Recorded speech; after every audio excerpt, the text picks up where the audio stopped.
Justo les conté que este tercer encuentro de gobernadores sur-sureste con la Embajada de los Estados Unidos fue a través de una coyuntura, en medio de una coyuntura internacional que va a pasar a los libros de historia, lo que está sucediendo en este 2022. La invasión de las milicias rusias al este de Ucrania, el ataque de diferentes puntos de Ucrania por el presidente, un presidente de más de 23 años al poder, ya sea como presidente o primer ministro Vladimir Putin, un presidente ruso que ha desafiado incluso las propias sanciones del Consejo de Seguridad de la ONU para realizar estas acciones de manera unilateral, pues sin duda creando millones de desplazados, especialmente mujeres, niñas y niños, a Europa del Este.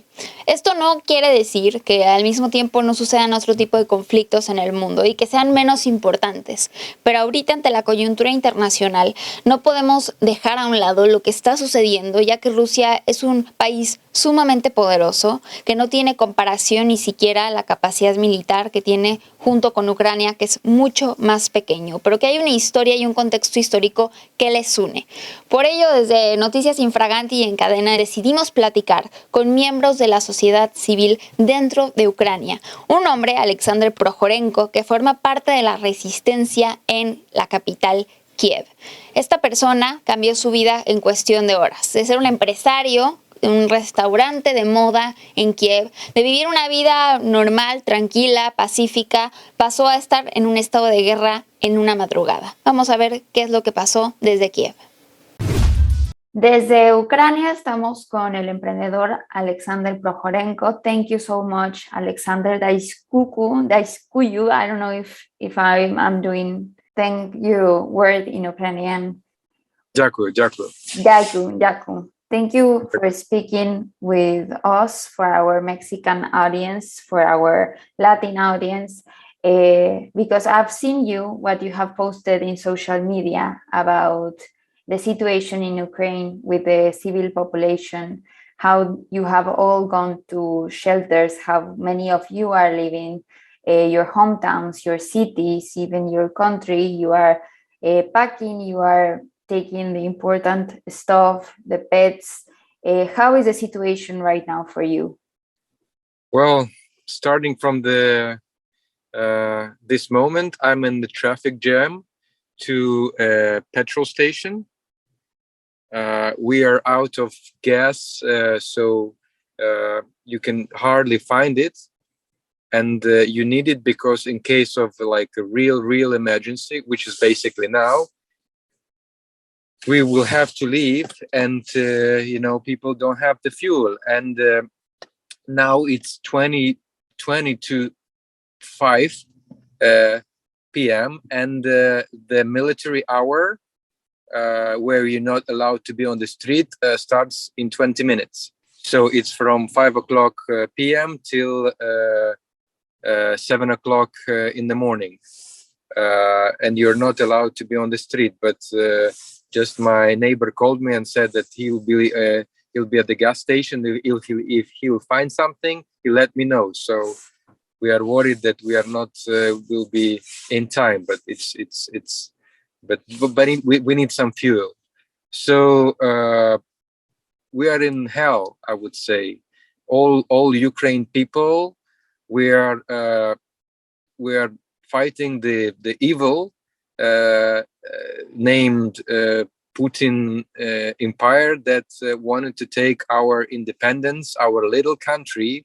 If you can compare Ukraine to Russia, it's like comparing a little mouse to I don't know, a big elephant with in the sizes. So we never threatened any country in the world, especially Russia, that was our friend. But now the world should know that it's not military operation; it's a proper war going on in our country. So it's tanks, then it's air forces, then it's troops, then it's missiles attacks. So 2 days ago, at 5 o'clock in the morning, on the 24th of February, I woke up because of the alarm. City alarm was like the siren going on. and that means that we all had to go downstairs to the basement because the Air Force attack starts. So we went downstairs. People were, shaking. They were nervous. Nobody knew what to do. So it was a mass panic. And we never expected him to start the war. It was, it was like, I don't know. It's like you go to your neighbor and say, that's my television, that's my sofa, whatever. That's now it's gonna belong to me. And so people are massively started to leave Kiev, the capital of Ukraine. They wanted to go to Lviv, which is almost on the border with Europe, and that causes the big traffic on the roads. So basically, it takes more or less 8 hours to get there. People were in the traffic for 2 days to get to Lviv. But now they're attacking Lviv. They're attacking almost every single city in Kiev with the help of their neighbor Belarus. So they're coming from their territory. They're coming from Russia with helicopters, with air, with troops, with tanks. So today in the morning, at 8 o'clock in the morning, you can find it in the internet. A missile shot the building where people live, the 20-story building, and it destroyed few floors. Like it happened like 9/11. It's a shocking. So everywhere in Ukraine, it's dangerous. And I can say that my message to the world, don't be silent. Everybody has to know about it, because if you think that the third world war will never happen, it's happening right now, right in this moment, right just next to me. And actually it's only, I would say, less than a kilometer away from here, this missile attack that was that I told you about. So they are destroying our airports, they are destroying the bridges, and they want to overtake the city, to surround it and make our president, I think they want to kill him, or they want to just, let him sign all agreements they want to do. This is shouldn't happen in the 21st century. I mean, and we would never start any conflict with no one. We just, we're independent, and we want other respect our independence. You have slept just 30 minutes in 3 days. I couldn't get sleep because I was, you go to the bed and the alarm starts signalizing that this is a missile attack coming, and then you have to go downstairs to the basement, and from yesterday it's coming closer. So you see the gunfires, you can hear bombs closer and closer and closer and closer. And we are like, we are neighbors. And yesterday we were standing with dogs in our building, and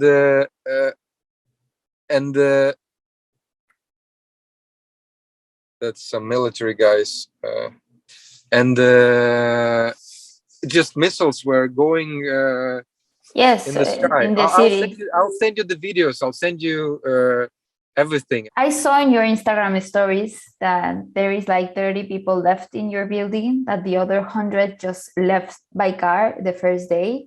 With this the rest of them left before he started to bomb. Okay.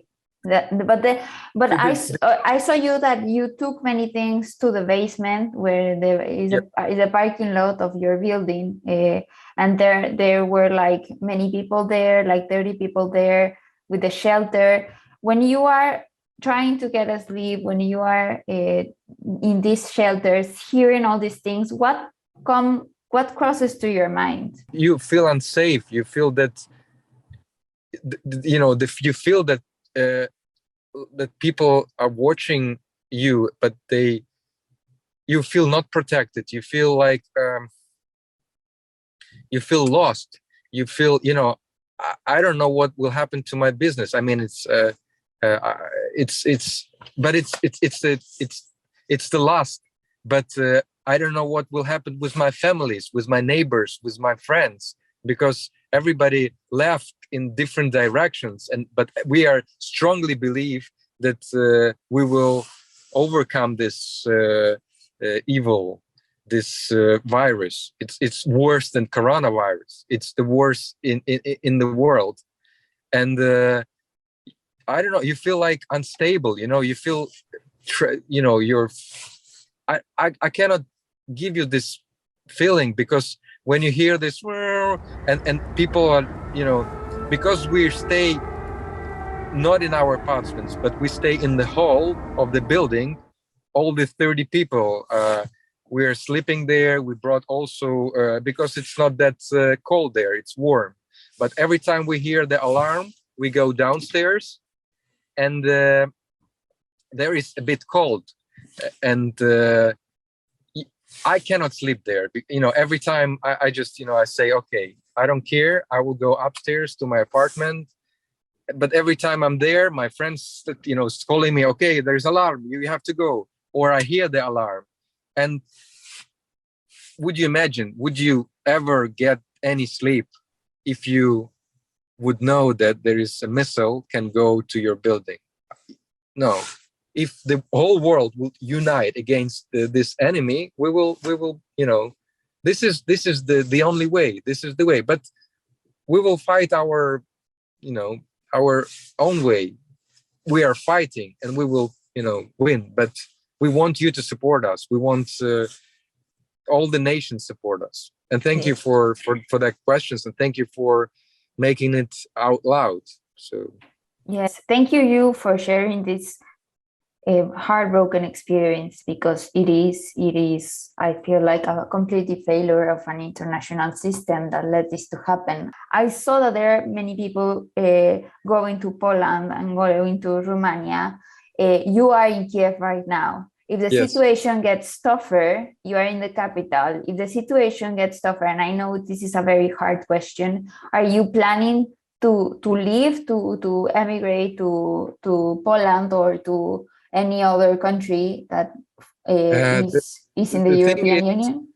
The thing is, it's total mobilization of the whole citizens, and all the male from 18 to 60 are obliged to go to the forces, to the military. So if anyone is trying to leave the country, you cannot. You can't. No, you can't. You can. As a man and a woman too? No. Woman can go. Woman can go. Woman can go. Okay. Yeah. I don't want to leave. This is my country. This is my, this is my nation. This is my city. I love it, and I love my people, and I love, I love my land. There has been a lot of protest also inside of Russia, in many other countries, against Vladimir Putin's actions. For the people in Ukraine that are in the Ukrainian territory, what does this mean? Is it enough, or what we can do as a digital community? That many people have followed you, many people have interviewed you, people are trying to find the ways, even we are thousands of miles apart, like how to help, like how do you feel in this situation that we as an international community, we can help people in Ukraine, the civil population? Well, first help is when you support us. This is very supportive. When all of my friends around the world, they are calling me. They're saying, like, Alexander, if you can leave the country, you can stay with us, your family, your friends. We have a house in Poland or whatever, in Czech Republic. they're, this is really supportive. I believe that we can win without any gunfire if we unite. If you unite as a world on the sanctions over Russia, on boycotting Russia's economy against Vladimir Putin interests, do you feel that there is a path on that to make the... It affects them, but not that hard. I mean, he knows what he's doing, and he knew that sanctions will be. So he's a smart guy. I feel like historical character as Vladimir Putin wasn't made in a day. It wasn't built in a day. It was built by so many years in the power in Russia and so many countries taking advantage of that autocracy, on that oligarchy, that now it has effects on the civil population in Ukraine that are struggling right now. And all these images that people are sharing through social media are unimaginable in the 21st century. But it is happening right now. Like, I'm talking with you, I'm in Cancun and you're in Kiev, and it is happening right now. You step out on your car and we hear the missiles, the Russian missiles.